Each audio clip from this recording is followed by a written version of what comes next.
Le directeur général des Sénégalais de l'extérieur, M. El Hadj Abdoul Karim Cissé.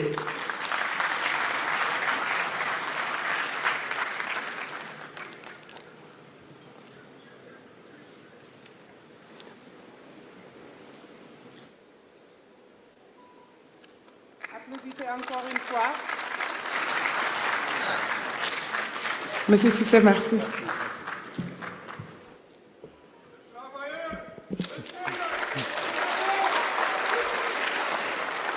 Merci. Excellence, Monsieur le Président de la République,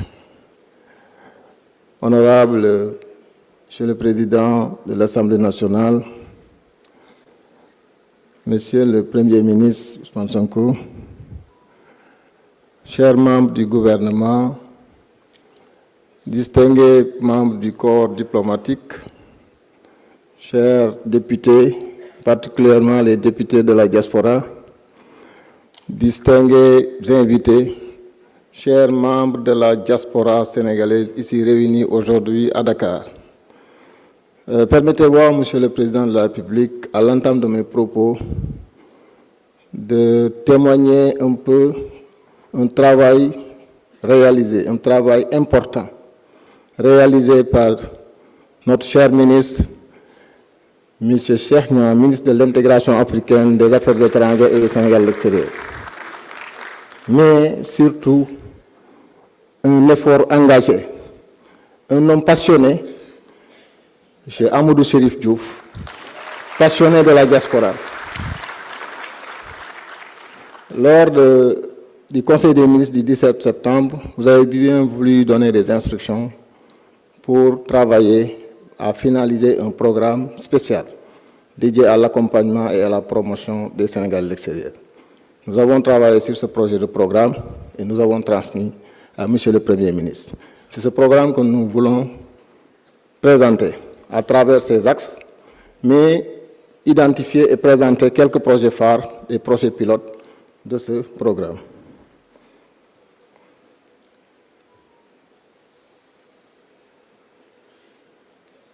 Voilà. Merci. Juste dire qu'au niveau du plan, nous allons juste regarder le diagnostic, ensuite les axes du programme et enfin quelques projets pilotes. Parler des Sénégalais de la diaspora revient d'abord à faire un diagnostic important. Je pense que tout le monde l'a dit. Quand on parle de la diaspora, disons, les premiers éléments, la réflexion qui vient en premier, c'est les transferts de fonds. Les transferts de fonds sont importants, 10% en moyenne du PIB. Ces transferts aussi sont en croissance. En 2024, nous l'avons dit, 2200 milliards. En 2023, on était à 1800. En 2022, on était à 1600. Donc 1600, 1800, 2200, vous voyez bien qu'il y a une progression de ces transferts. Mais comme il a été noté, ces transferts de la diaspora sont peu orientés vers l'investissement. Bien sûr, ces transferts soutiennent des familles, c'est important. Ces transferts aident à construire des écoles, des centres de santé dans des communes, mais ces transferts gagneraient aussi à être orientés vers l'investissement pour plus de production d'entreprises ou d'emplois. Autre élément diagnostiqué, c'est les services consulaires et la protection. Faible digitalisation des services. Aujourd'hui, dans nos différentes circonscriptions, nous allons voir qu'il n'y a pas assez de digitalisation pour un peu aller dans le sens de faciliter l'accès aux services fonciers, aux services consulaires. L'accès encore contraint, nous l'avons beaucoup souligné, il y a la question liée à l'assistance.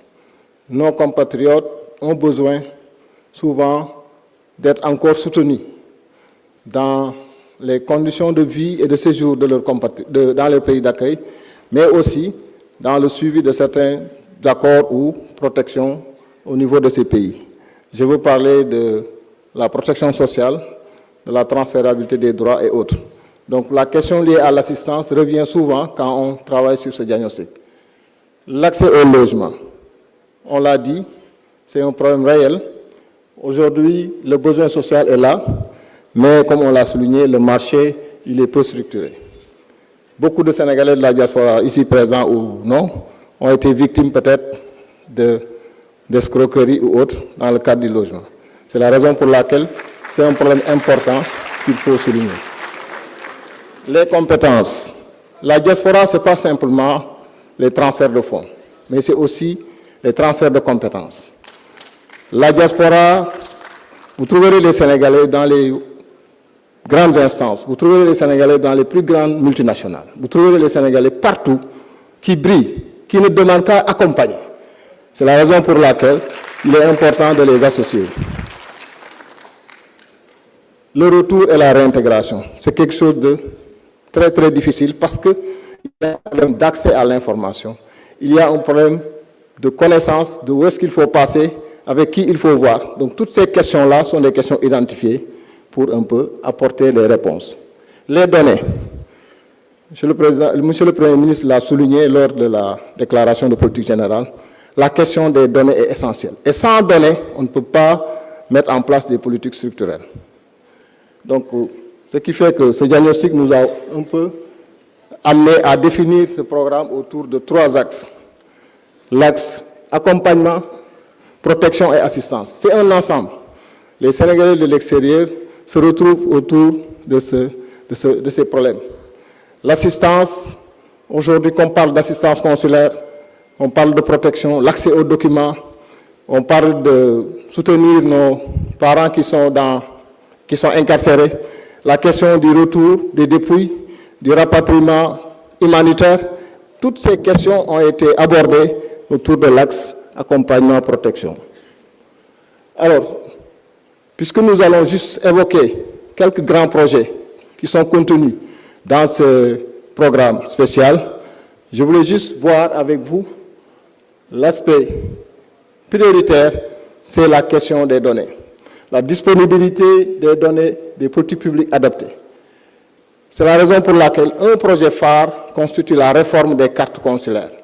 Je rappelle que les cartes consulaires sont un peu des cartes dédiées aux Sénégalais de la diaspora. Donc chaque Sénégalais, dans les pays où ils se rendent, doivent aller au niveau des ambassades ou consulats pour une immatriculation consulaire.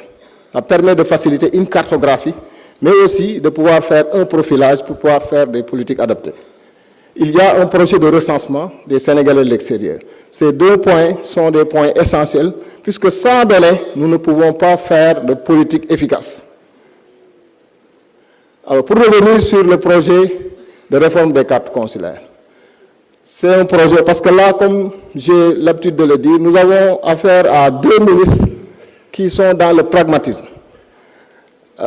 Ils vont vous dire qu'est-ce qu'on va faire et quand est-ce qu'on va le faire. Donc, ce qu'on est en train de présenter sont un peu des projets très bien avancés et qui, en 2026, pourraient un peu démarrer dans les meilleures conditions.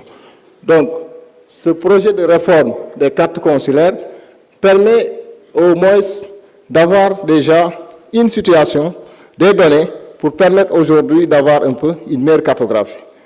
Tout est fin prêt, le décret, l'arrêté, et ce projet de carte consulaire va rendre aussi la carte consulaire beaucoup plus attractive.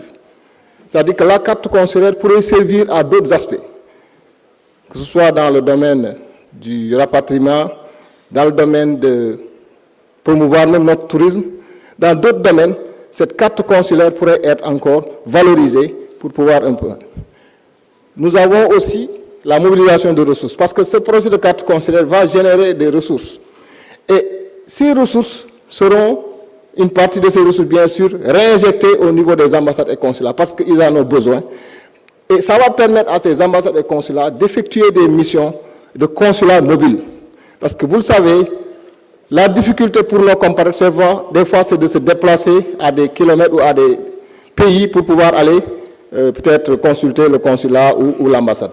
Donc, la notion de consulat mobile va permettre un peu de se rapprocher des citoyens dans les différents pays. Donc, après les cartes consulaires, bon, là, c'est je me permets de présenter le spécimen avec le ministère pour montrer que, disons, c'est fait prêt, vous avez un peu. Et nous travaillons avec Synapsis, qui est la filiale de CDC. Et je pense que les données sont en avance. Et voilà, juste pour vous dire que, en fait, voilà. Donc ça, c'est un peu l'exemple de carte consulaire avec le ministère du. Alors, quand on parle aussi d'assistance et autres, il est fondamental de travailler sur la digitalisation. Aujourd'hui, avec le New Deal technologique, nous avons le e-consulat. Aujourd'hui, à l'ère de la digitalisation, on ne peut plus peut-être se permettre de ne pas digitaliser. Et avec le ministère de la Communication, des Télécommunications et du Numérique, il y a en fait un travail qui a été fait. Et je pense que ce New Deal technologique va nous permettre de digitaliser un peu nos consulats. Bien sûr, on aura un peu des projets pilotes pour ce New Deal technologique. Parce que c'est ce que ça permet de faire. Des démarches complexes seront gérées. Vous savez, aujourd'hui, il y a plusieurs plateformes qui sont au niveau des différentes directions et autres. Il est important d'avoir donc tous ces éléments-là pour permettre d'aligner un peu avec la politique du New Deal. Donc, pour dire qu'en fait, avec la politique de digitalisation, les e-consulats vont régler beaucoup de questions pour permettre un peu d'avancer. Alors, les deadlines, en attendant les validations de M. le Premier ministre, nous avons des projections pour le premier trimestre pour aller dans le sens vraiment de passer à l'action. L'autre élément à souligner, c'est le logement.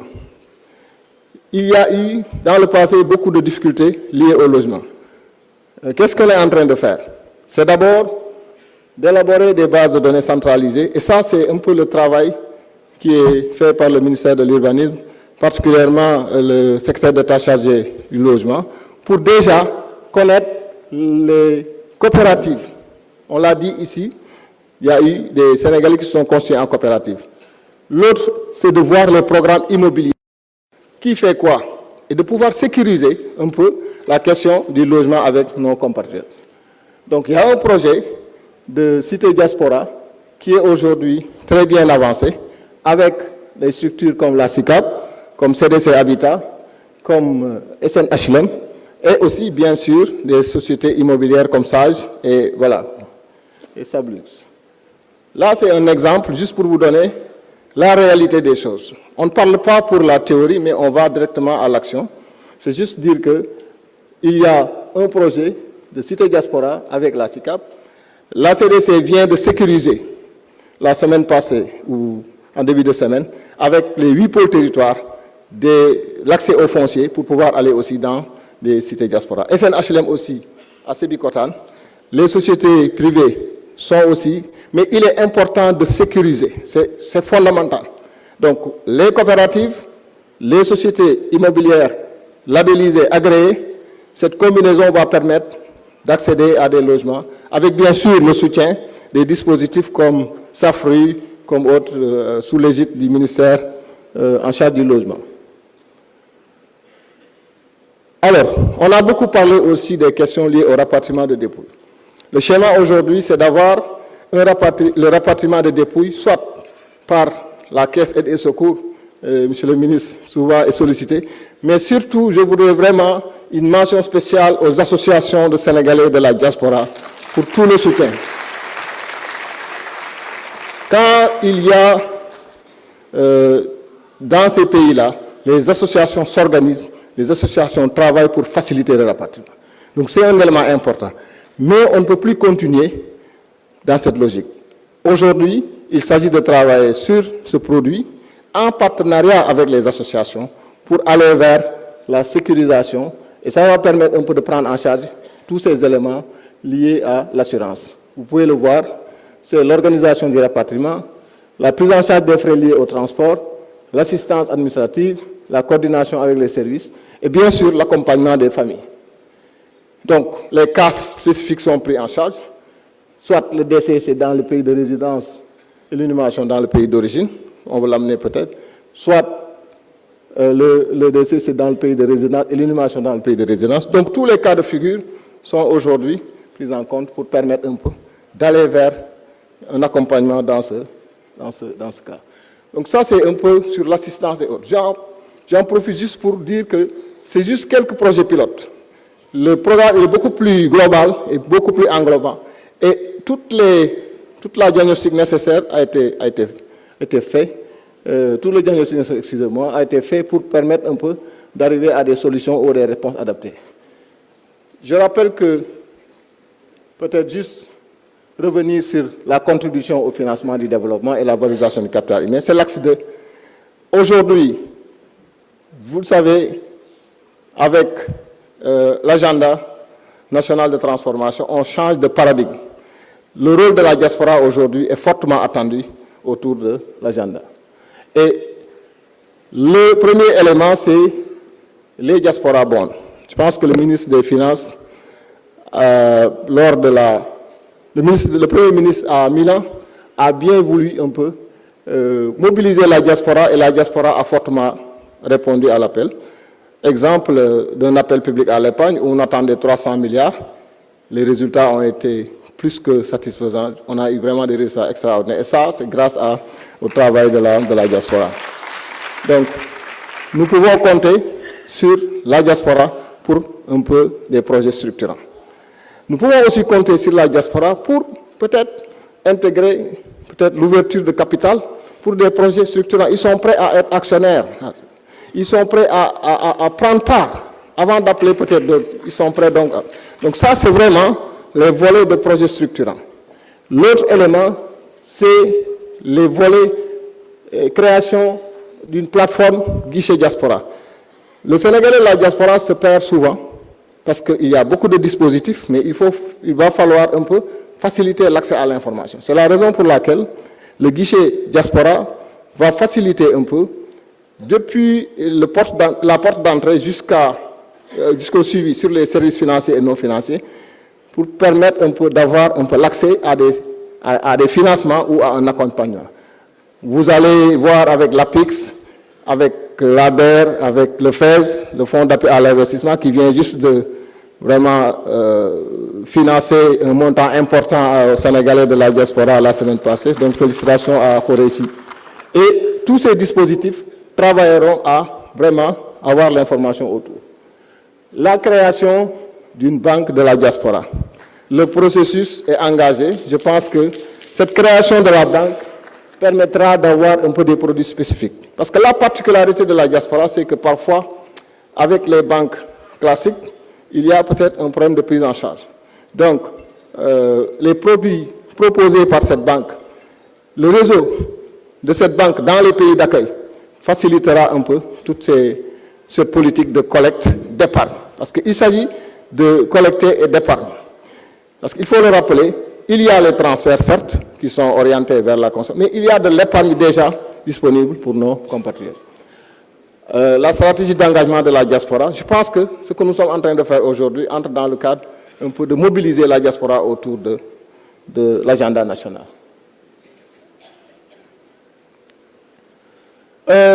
Diaspora, ce n'est pas simplement aussi les transferts de fonds, c'est aussi les transferts de compétences. Je vois tout à l'heure peut-être M. Patesen, qui est avec nous, qui aujourd'hui est le président du réseau des Sénégalais qui sont dans le système des Nations Unies et des grandes organisations, qui s'est donné pour apporter sa contribution pour la réalisation un peu, pour l'élaboration de ces documents. C'est juste pour dire que partout où vous allez, vous avez un peu nos compatriotes qui occupent des postes de responsabilité, qui ne demandent qu'à apporter, qu'on leur demande de venir ou de participer au développement. Donc les transferts de compétences sont aujourd'hui un élément important et dans tous les corps de métier et dans tous les secteurs d'activité.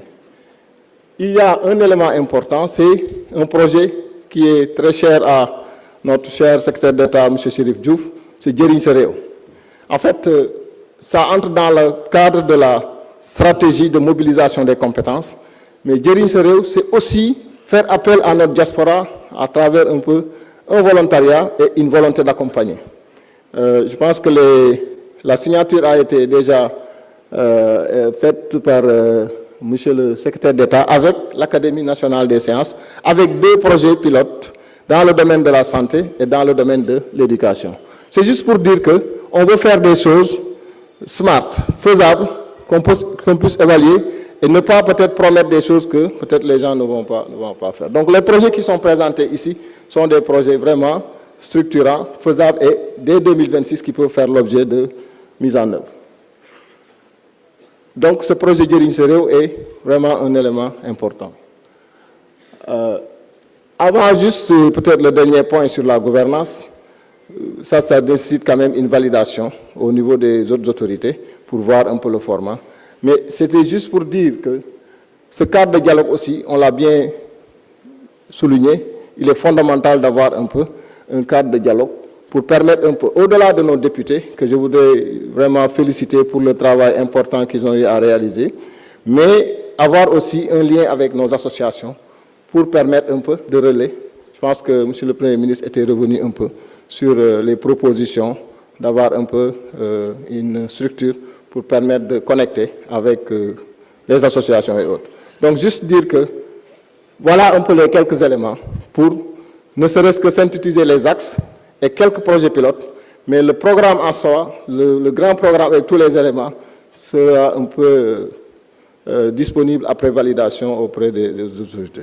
Je vous remercie de votre attention. Merci. Merci, M. Cissé, pour cette belle présentation qui apporte un bon éclairage sur le projet de notre pays, que notre pays nous destine, nous Sénégalais de la diaspora. Maintenant, nous marquons la deuxième pause de cette journée avec un artiste de la diaspora qui fait rayonner le Sénégal au Canada. Merci de l'accueillir chaleureusement.